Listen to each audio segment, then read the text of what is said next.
Hey guys, welcome to the Wasteland. So, I'm Nuke. We're going to talk about some things that maybe will, help us get better prepared for harder times. And I made myself a cheat sheet because obviously I have no attention span. So, getting going here. First thing, why do maybe we need to get better prepared? Well, let's have a With look. regard to food shortages, yes, we did. So talk about food shortages, and it's going to be real. The price of these sanctions is not just imposed upon Russia; it's imposed upon an awful lot of. So, food shortages. It's going to be real, says the president. So, you got to start thinking preparedness. Where do you start, right? Well, there's a lot of things you can do. You can buy things like this. This is in a container, it's sealed up, it's sugar, it's going to last forever. You can get canned goods. Um, some people already have, I think these are called number 10 cans, These are beans. You could get these, but you really can't anymore. People have pretty much bought a lot of that stuff up. So you can still get beans, and you probably should get beans. You should probably get a lot of beans. And what you can do is you can put them in Ziploc bags. Even better than that, get a vacuum sealer with like Mylar bags and vacuum seal these things. Sucks the air out, seals it up, and put it in stored in food grade buckets. Going forward, if our economy is as horrible as it looks like it's probably going to be, what you're eventually going to have to probably do, even if you've been stockpiling things for 20 years or longer, like everyone keeps telling me they have, you need to replace things and you need to buy a little bit extra if you can't just go out and load up on everything.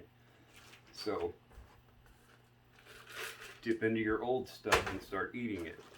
Everybody eats beans, my goodness. So, replace it with beans. Store it properly, though. Other things. Coffee.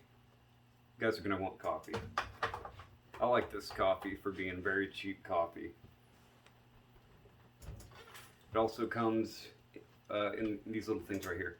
If you're wanting a long-term store coffee, these are vacuumed sealed. These are vacuum sealed already. You can throw them in your deep freeze. They'll store forever. Well, not forever, but for like longer than you're gonna want it. This is gonna be a big one. Peanut butter. Get yourself some peanut butter. Get some jelly. Guys,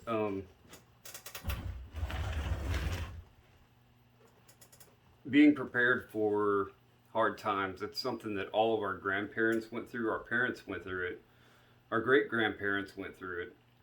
People survived on almost nothing except for intelligent, proper planning on the wagon trails and stuff. I mean, pioneers and things. They did food preparations to take with them. Lots of dried things canned and everything. You get cans too. If you're worried about being called crazy, or people at the stores and stuff weirding out on you because you're buying extra food, don't worry about it. I mean, it doesn't matter. At the end of the day, it matters that you have food and you don't starve to death. People have had pantries and shelves and stocked up on things forever now. So, I mean, get yourself some extra food. You have nothing to worry about, except for not having food. You can buy yourself a shelf. Go get yourself a shelf like this, or build a shelf. And what I would suggest doing is when you go get your normal groceries, I would suggest getting like a flat of cans. It's like 12 cans or maybe of just normal stuff you would eat. get your shelf, get your cans, and those are your extra cans. So put them on your shelf. You can write on them and label them whenever you got them or whatever. That'd be fine too. And don't touch it. Just keep filling your shelf up every week when you get groceries. There's just no way you're gonna regret having food. But let's see. Let me check my notes. I think that's about it. I hope somebody finds this helpful. But yeah. Boop.